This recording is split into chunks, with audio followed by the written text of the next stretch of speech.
Yes, good old TJ.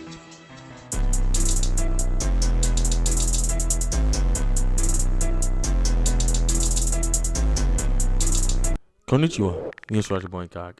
Back on a reaction video. And today, guys, we're back on ZTL's channel. Link will be sure down below, or we're gonna just put his tag him in the title anyway. So you guys want to watch his content, guys gonna be able to free to do that. He makes great FGO content daily. So you guys want to see that, you guys can go ahead and do that. But this one is called the Oniland event guide, FateGrand orders. So right now and he made this 3 days ago, but right now for NA we have this Oniland rerun, which isn't coming back, that I am hearing. So I want to react to this, like see what he's talking about, see what how like this event works. I know certain events work kind of different from others, so I want to see like what's the strategy and stuff like that he gives during this guide to do this event. So like I say, guys, without further ado, like, subscribe on the video, bell notification bell, click all, so you know every time I make a future upload. As well, if you guys want to help out even more, you can hit that join button, become a channel member. Yeah, and I think that's pretty much everything I need to say on that. So yeah, guys, get right into this. So play. Yo, what is going on, boys? So we officially have Oniland coming out on the 24th, so in a few days. So I thought I'd go ahead and drop the event guide over here.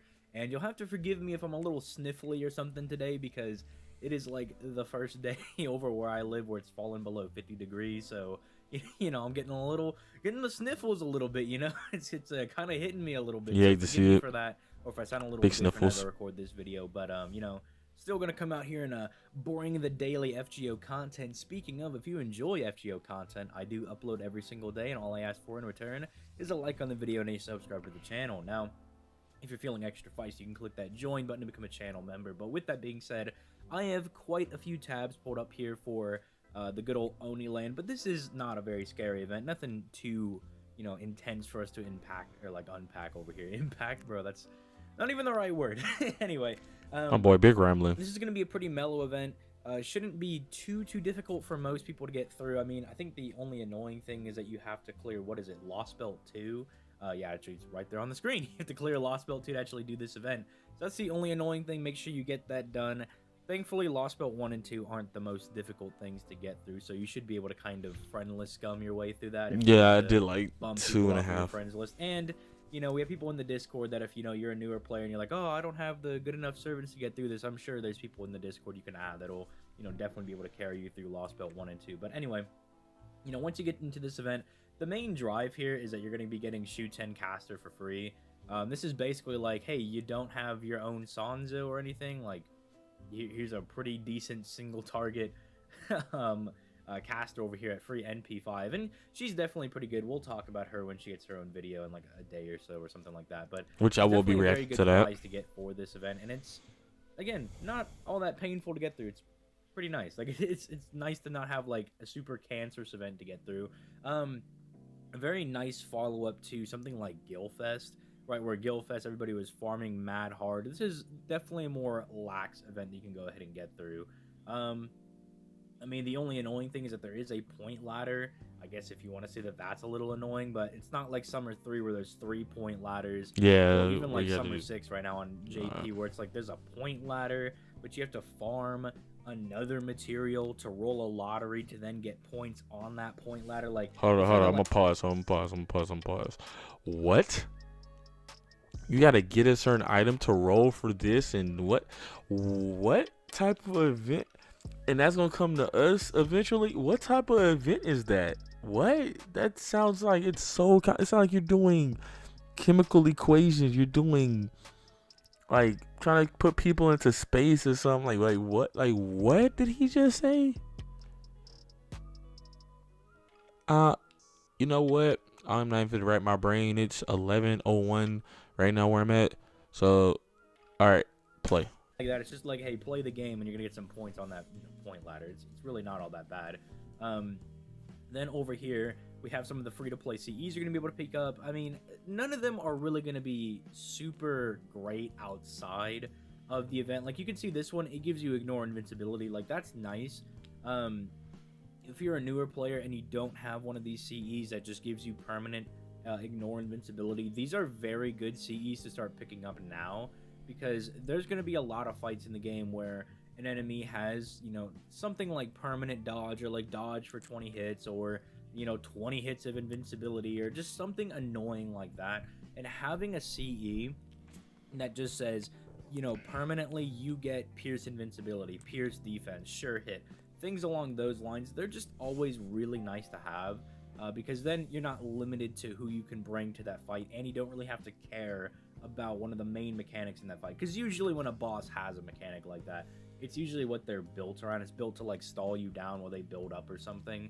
So just being able to completely ignore that because they're giving out this free CE, that makes sense. This is going to be useful to a lot of players. But if you're more of a veteran player, you probably already have a CE with pierce invincibility. The one that really comes to mind is the Altera one from like the first Christmas event that gives you like 50% starting gauge and pierce invincibility. That's probably one of the better ones to get. I'm sure there's gonna be people that are gonna be like, well, actually, what about like the one that gives you divine damage in pierce invincibility? Like, look, there's quite a few of them. Okay, we can agree to disagree on which one's the best.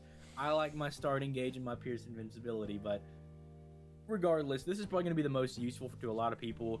This is probably gonna be a lot of people's favorites because, gee, I wonder why, bro. But Has a lot of. These are important for a the lot event of personality on that card. buffing up the card damage that you're doing, and that's somewhat important in this event, but I mean, not super important. Like I wouldn't like lose sleep over it or anything, but it is notable. So you do want to pick up those CEs. You do want to get them done. Then we have the raid up over here. So if you're interested in summoning for some servants, and you're like, who's going to be coming out for Oniland rerun? Well, you have Shuten Doji, you have Setenai, and then you have both Ibarakis. Honestly, considering what we're going to be getting upcoming in like the next couple of days, or not next couple of days, but next couple of like weeks and months, I would highly recommend skipping out on this banner. Because if we go over here to the upcoming banner list, I mean, dude, you're going to have Space Ishtar, which honestly, my recommendation is to just kind of like skip out on this, because she's not really going to be like super relevant until next year when Castoria's out. So I think you can afford to skip her. Yeah, I'm gonna skip her anyway. If you're gonna try to summon for people like Scotty, Astolfo Saber, because I can't stop people from summoning for Astolfo. Like, I'm gonna say that he's like an okay servant. He's not a must summon, but people are gonna summon for him. They're gonna go crazy. Get that Scotty. Ryan's really good. And then then we move into like the New Year gacha, where you just have like all of these like really top tier servants coming out. So in the midst of all of this, right? Like an MHX altar is going to be getting a raid up, and if you already have Scotty, or if you plan on summoning on both of these banners, she's like redonkulous with Scotty. This banner just doesn't really hold up. It's just not quite the best thing to be spending your bookmark on, unless you really for like all the some of these banners characters. like unless that. Someone here is like in particular one of your favorite characters, then I could see people summoning for it on this banner. And it's not like any of these servants are like particularly bad or anything either. Like Shu 10's going to be getting a buff here, not like soon, but she will be getting one, and it's going to give her like a 30% battery, which isn't bad. Setenai's not terrible. Like, I know she's really divisive for her usage, because people either think she's like pretty good, or they think she's absolute dog water. I fall into like the decent category. I find that like sometimes she kind of is a little underwhelming, but I still think generally she's fine, but not necessarily like a must summon servant. And then Berserker and Lancer Ibaraki are both just pretty solid servants overall. Like there's nothing like super special about them, but they're just very solid servants. Yeah, I'm gonna pause right here. So yeah, you guys was telling me in the chat, like this kind of unnecessary to roll. It's just, if you want to roll for it, it's really not necessary. But like how you was saying, when you were showing all the banners, which I need to actually have that like bookmark on my phone and on my laptop for all the banners, so you can see the future banners, like 50+ banners or whatever is coming out in A to JP, like how that's gonna work out and everything, the dates, I guess, whatever.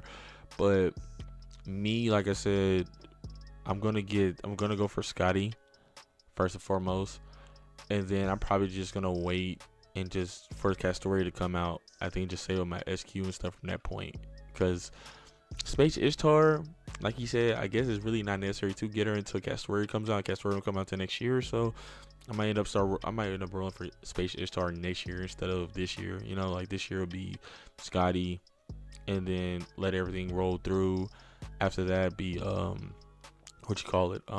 Castoria and Space Ishtar, and then whatever else from there that's really like valuable, you know. So we'll just see. All right. Anyway, let's get back to it. So play. They're just very decent. You could definitely get some use out of them. So if you do summon on this banner, I mean, decent, not like the most high value banner ever, but I mean, you could get some use out of these servants. Like, they're all pretty decent. Then we move over. Just wanted to note that like the free quests are all like pretty normal. Like, as you can see, all of these are just like standard 333 nodes, so you don't have to worry about any like, oh man, I'm gonna have like some very odd 222 node or a 213 node or anything like that. The only thing that should be noted though is that the enemies, you'll notice their HP is really high. Like, it's at like 300k, so you're really gonna want to focus on trying to use some of those event damage bonus CEs, or you want to focus on some of the event damage servants, which I believe are... Actually, do we not have any for this one? I could have sworn there was one. I know it's something that give you like not. It appears not. Okay. some type of bonus. I don't could have know sworn there was one, but I guess it's bonus. because they're giving us the CEs that we're not... Oh, there they are. I was like, dude, we always get event damage people. Oh, so they don't do damage. Yeah, just like bond. It's not damage, it's bond. It's like some other mechanics not attack though. The caster, right? They're just giving us bond. So yeah, I guess the whole point that they're going for is that like they really want you to use the CEs, and they really want you to use like the Shu-10 because she's the only one that gets the damage, but she's not AoE or anything. So I mean, yeah, like you're just gonna need some like very, very strong servants to kind of get through a lot of this. You guys got me hooked up, Neil Swat. I'm trying to think. You guys got the support on deck. Servants are gonna be really good for like blasting a lot of this, and it's like people are gonna be like, maybe Buster farming is gonna finally make that comeback. So you just have really chunky servants. Again, my biggest recommendation is just try to make use of those CEs of like the big boy, like the Ku one for the quick, the Artoria for the arts, and then the I don't even know who to call this. What, the Poxy one, the Shiro one in the background because he's in the background there. Whatever, that one for the Buster buff. So yeah, other than that, like other than like the end bosses having like very high HP, at the very worst, right? If you're 4 turning it, or if you're like 3 turning it with like a strong Brave Chain, I think you'll be fine. Like I think you'll get along just fine. Like, I wouldn't stress about it too much. Again, very like mellow event. That's the only thing you really got to worry about. Also wanted to make sure I like put out a public service announcement for this, that like this is going to be a very good place to do your farming, because as you can see, it drops not only like the event ladder points, but then it drops. Wait, what place is this? It drops a hefty bit of QP as well if you didn't get enough from the Gilfest event. And then you have decent mats that it drops, especially like the eggs. I know people are like Inbu, the cure. So, just keep in mind that like this raid will pop up, and that this is where you should be spending a lot of your like AP and whatever, because like this is going to be like a really, really good place to start farming. And you could probably blow this up in one turn. Hold on, so I'm gonna pause one more time for this video because we only got 1:50 left. So when does this open up in the event? When does this area open up in the event? I don't think we've seen this yet, right? It hasn't, like, because the thing is like it's like story locked or whatever. So what place is this? Is this like towards the end of the event, or does it get opened up in like a few days or something like that? Like, when does this part of the event open up? So yeah, because he's saying this is where you want to do it, because you get all the CEs, you can get the drops for CEs. I think those are eggs. You get the points, and then you can farm everything: churros, popcorn, and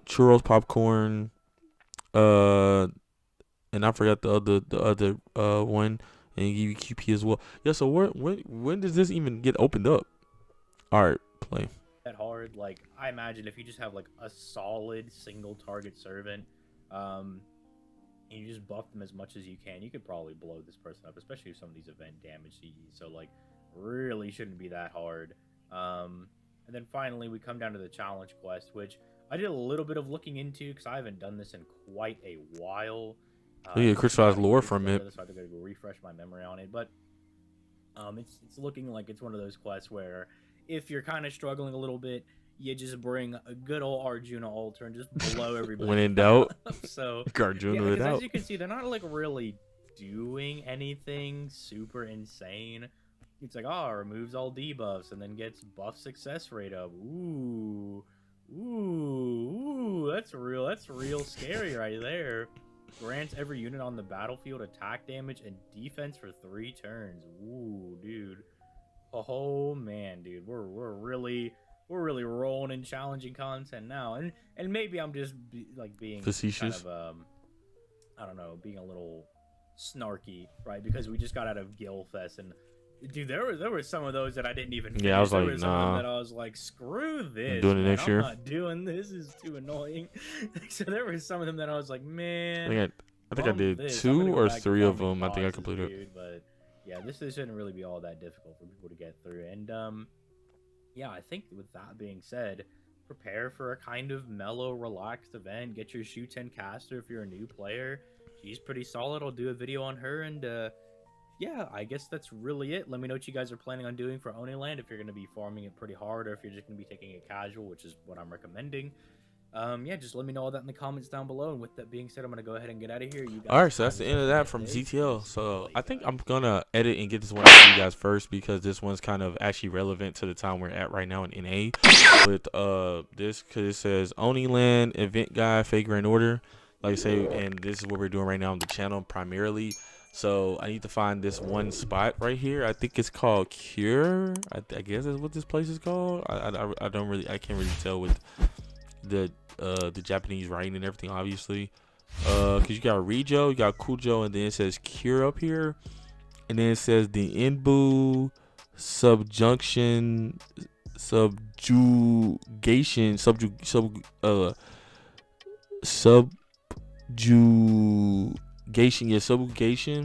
Oni Cure battle. So I guess this is gonna be the one where you're gonna want to fight, and it's supposed to be like some Oni King. So I guess this is the last part of it, because I think that's the whole point of this event, is to beat the Oni King. So I guess the last thing that opens up is gonna be the thing you don't want to farm. But what day will this get opened up, I don't know.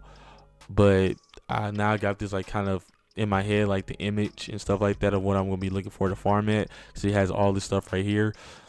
I think this is all the currency. I think popcorn. Yeah, Sundays, popcorn, and churros. Yeah, that's what it is. So it gives you everything. So you don't even have to do anything. So yeah, this is literally the best place to like farm the event right here. Like you just said, this is why I wanted to look at this, because I know I can look at gameplay and stuff like that, but you know, this is my first time ever reacting to something that's actually relevant to the channel. And if you guys enjoy this, man, so like on the video, it helps the channel grow a lot. And you know, with the views and everything like that, it lets me know if you guys want to watch more content like this for FGO and stuff like that. So yeah. With that being said, guys, I'm gonna get out of here. Like, subscribe on the video, the bell notification, make sure you click all, so you know if I to make future upload or when I go live streaming. It's been on Thursdays through Saturdays when I actually do stream most of the time right now. Hit that join button if you guys are feeling spicy and want to become a channel member. Yeah, and I think that's everything right there, guys. So it's boy INCOG, I'm out. Here.